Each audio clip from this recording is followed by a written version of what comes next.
This is a podcast presented by Hard to Find Media. Subscribe to Hard to Find Media on youtube.com/HardToFindMediaNetwork. This shit is free. Share it. Blast it. Kryptonite tribal tattoos on this episode of Smallville Freaks. Whatever it is, I can handle it. You're the one always telling me I need to find my destiny. Well, one thing's for certain, it's not here in Kansas.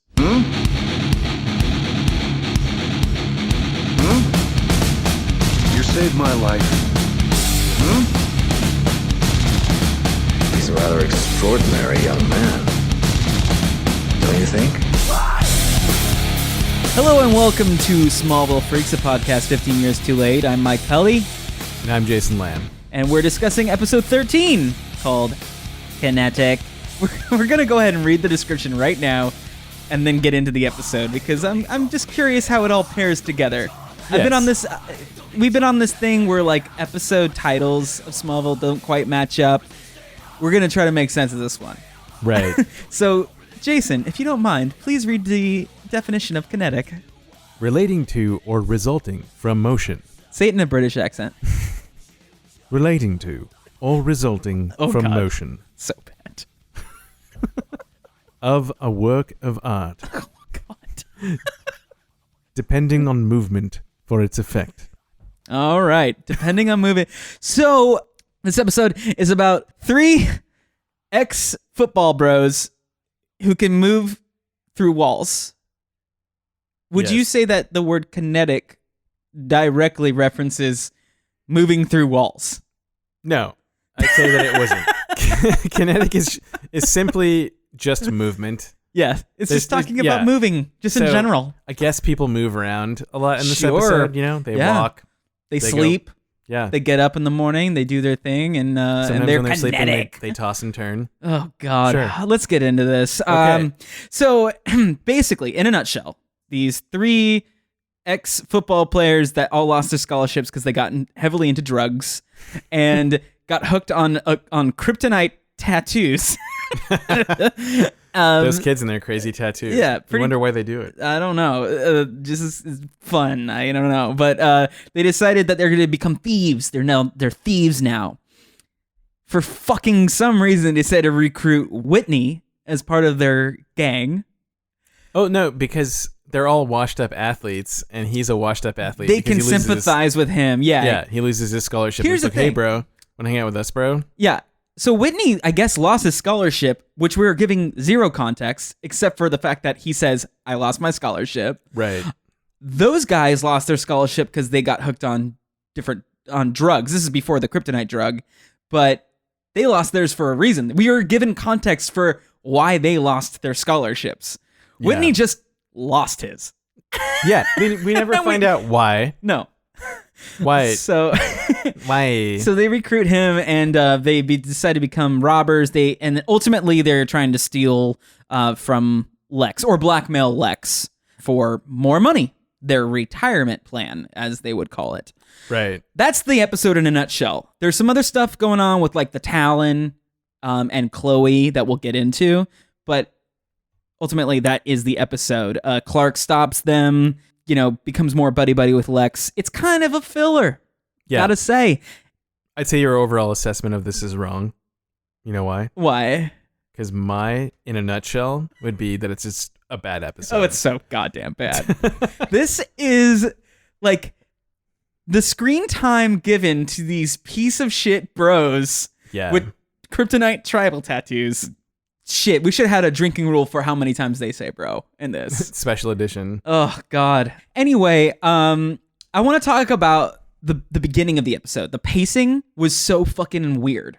Yeah. Like, there's an interview, like, Chloe's conducting an interview with Lex about level 3 or It was level 13. level 13. Right? Is that what it was? Maybe something. Anyway, where is this coming from? We thought that maybe we were like starting the episode in the middle of it because it was so jarring. Yeah, they just start you. It's like having a conversation where somebody starts it halfway through a thought. Yeah. They've already thought through something and they expect you to be on board. Yeah. And the thieves pull up in front of the Luthor mansion, and for some reason, I don't fucking know why, they never give any context to it. There is a fake arm in their car that they use to like hold the emergency brake or something. I don't know. What the fuck is this arm situation? Later in the episode, Clark looks through the through a storefront and sees that there's just a human arm. Oh, yeah. I didn't really catch what that was even related to. They never go back to it. Oh, shit. There's an arm. It's like, what is this arm shit? Like, is it a subplot that never went into fruition? Yeah. No, that is garbage writing. This nonsense. was a bad episode. Love the show. Don't get me wrong. Yeah. We have a podcast about it. But this episode sucked. Besides this week, Scout Bowman. I feel like what an excellent name, by the way. Oh, God, of our villain, our bro villain, our bro villain Scout. He's looking out. He's scouting. He got Whitney on their kryptonite tattoo thief team. Right. So they were planning on stealing a disc from the Luthor mansion. They did steal a disc, that was about Lionel, which is a right? fucking floppy disk. They keep calling it a computer disk in this episode. Yeah. Why don't you just call it a floppy? It's like a zip disk even. It's a zip. Yeah, no, it's not a floppy. It's a zip. It's like, chill out, guys. They're trying to make it like sound like way more sophisticated than it is. Right.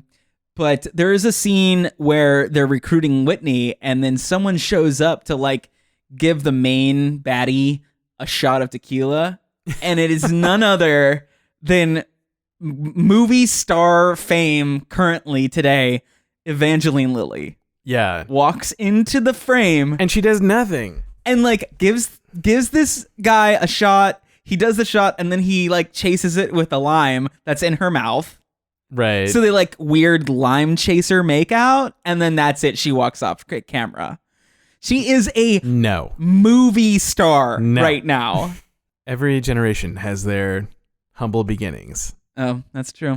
This is literally 2 years before Lost, in which she plays the main character. Yeah. It's just crazy that 2 years prior, she was like walking on screen giving people like lemon chasers. I'd never heard of her until Lost, because I didn't watch, well, even if I did watch Smallville, there's no way I would have noticed her. No, of course not. So that was interesting, and we'll talk about her later in the crew spotlight.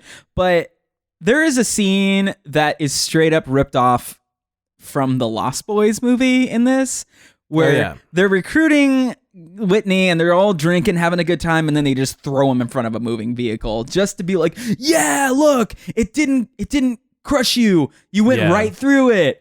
That's just like straight from the Lost Boys, where they do the railroad tracks and they are testing Michael. Right. That's basically what How do you like your maggots? By the way, give me that scene in Lost Boys for the rest of my fucking life than to ever have to watch this scene again. Yeah. Fuck this episode. Anything else? I mean, I have a couple other notes. Do you have anything standing out to you? No. I think. It's not in the drama, but it has to be talked about. Whitney's shades. Oh my god!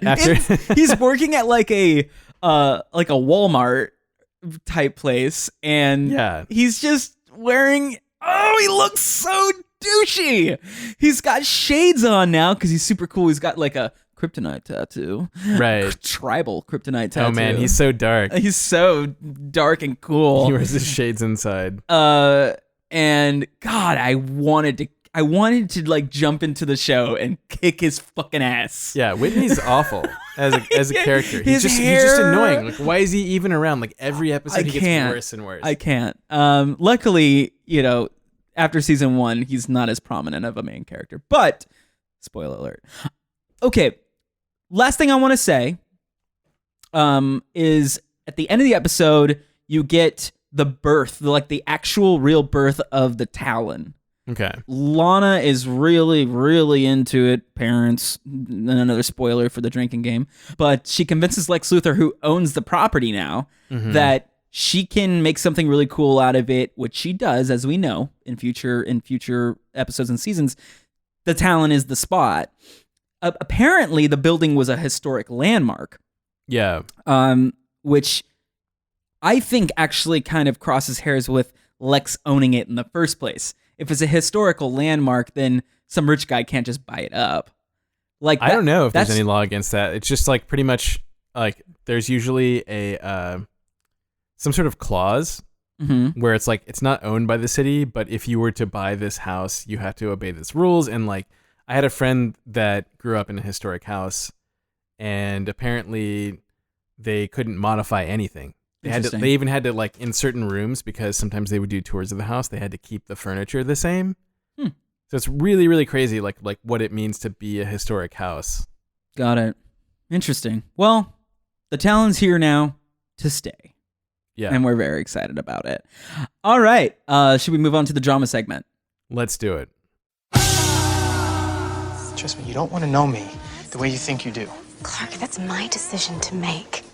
So, I mean, I have a few things here, but it probably won't take very long to talk about. Of course, Whitney's lost his scholarship for no reason, but he doesn't tell Lana, and so she gets really butthurt about that because she's his girlfriend, and Clark is the one that had to tell her. So she's just like, what the fuck? Like, what the fuck? She's going through our emotions. We're like, what the fuck too? We know he lost his scholarship, but we don't have any context and any reason why. Yeah. You don't have to be a dickbag. Exactly. And one of the things that we didn't talk about is that literally in the beginning, Chloe is thrown out of a window. Oh yeah, the very opening scene. She's thrown out of a fucking window. It's insane. And she spends the entire episode in the hospital. Yeah. And the reason I bring that up is because her and Clark are, it's like some weird, you can't tell if the show is trying to convey that they are having chemistry or not.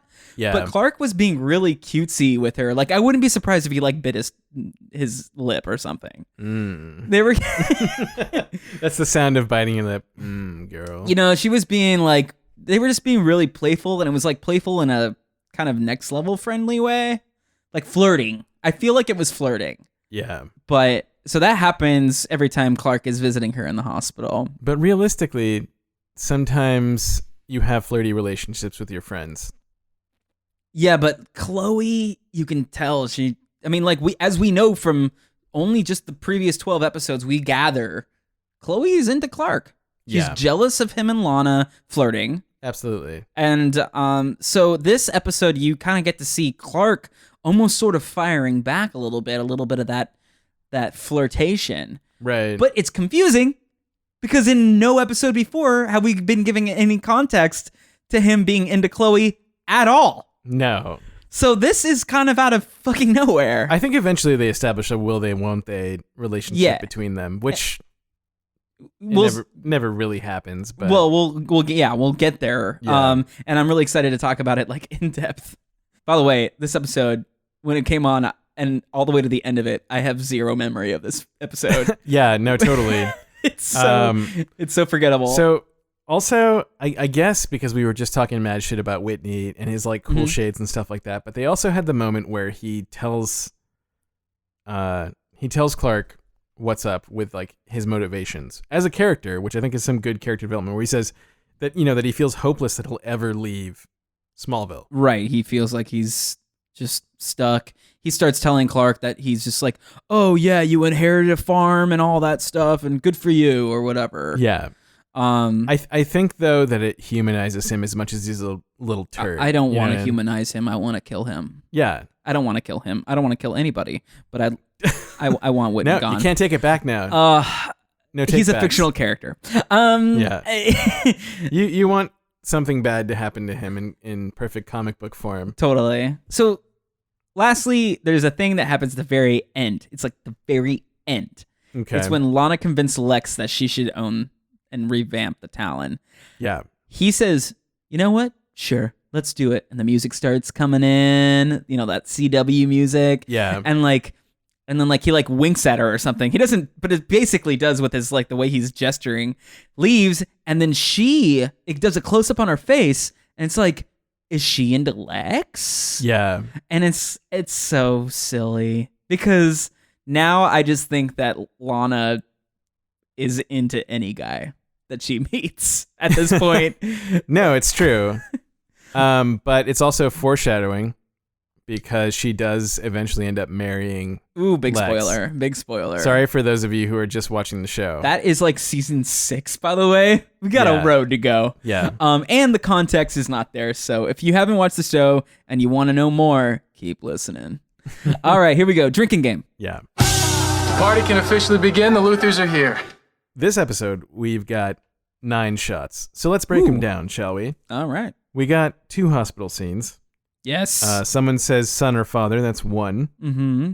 Jonathan? Glass shattering. We've got 3. And mostly course. cars, of course. Of course. Foreshadowing. Wait. Let me say it real quick. The car glass shattering, one of which was a car that was already broken down. Like Yeah. already smashed. And somehow when it falls, it has more glass to shatter. Yeah, totally. Go ahead. It's just like it's the most bang for their buck as far as those it's effects. just like, let's do the car glass. Okay, so foreshadowing, I've got 2, and one of them was Clark Kent, the investigative reporter that Chloe says when she's in the hospital. She does, I'm pretty certain she does the majority of the foreshadowing in this show. Yeah, and then moving on, we've got Clark brooding. That's 1. Lana brings up parents. We got 1 because Yes, of course, she you can't can't go go an away, episode. yeah. Can't get away from that. And I think that's it. That's All right, 9 total shots. of 9. Now let's move on to Geek Lore, shall we? Oh, let's get there. This is Smallville. Meteor freaks, alien ships, cryptic symbols. Someone has to protect the world. So, Jason, do we have anything on Geek Lore? I doubt it. It's pretty slim for this episode. I wish there were more, but it is just trying to be a show first and a comic book show second. Yes. But Whitney references Clark being his Boy Scout when he's trying to like talk some sense into him about his life direction and how he should feel. Yeah, exactly. But he calls him a Boy Scout, and I think that sort of references the big blue Boy Scout stereotype. It's that a we've common term used in associating with Superman. Boy Scout. Big blue Boy Scout. People in the comics say it. People, online. Yeah. Moviepoopshoot.com. Oh, God. Jay Silent Bob reference. Yeah. We're getting into it. And then also, Clark Kent being an investigative reporter, which we see in the comics he eventually becomes. Actually, in the course of the show, we see him become the Clark Kent reporter that we all know and love. Of course. Well, that's all I got for that. Yeah, But, I mean, that's pretty much it. There was mostly just douchebag bros filling up the screen on this episode. Good enough.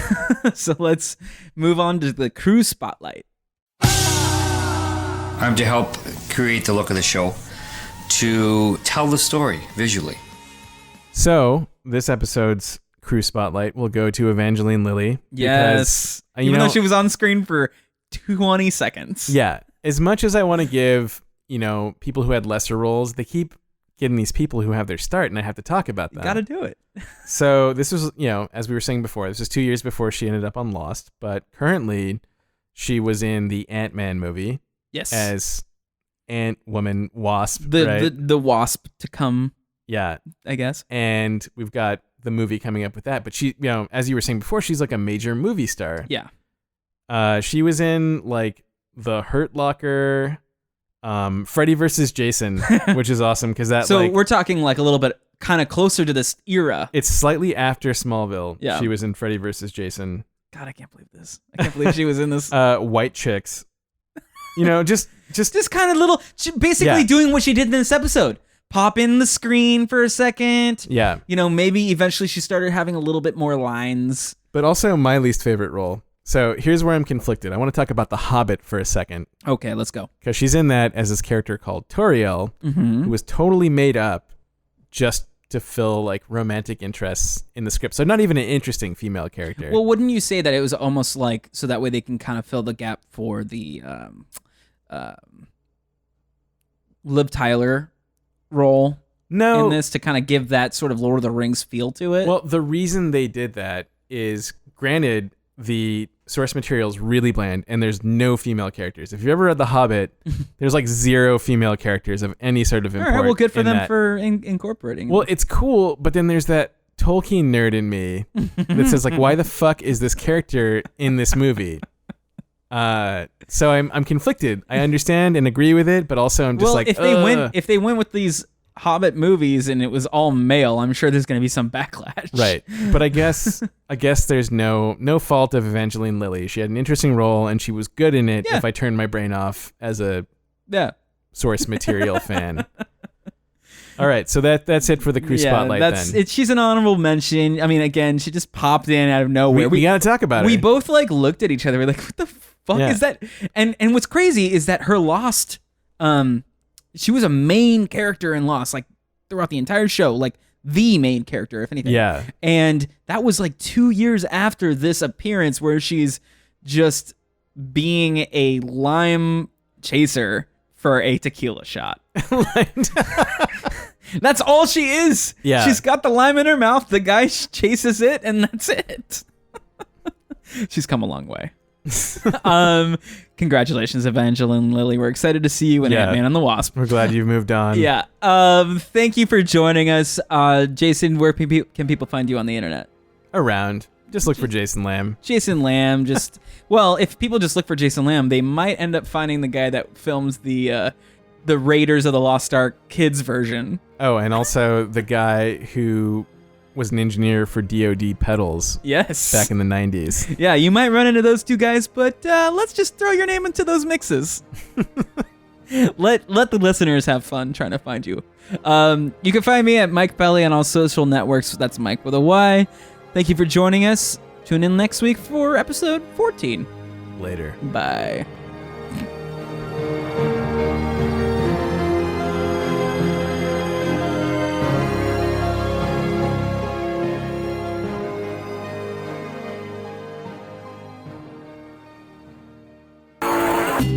This has been a podcast presented by Hard to Find Media. Subscribe to Hard to Find Media on youtube.com/Hard to Find Media Network. This shit is free. Share it. Blast it. Fuck it.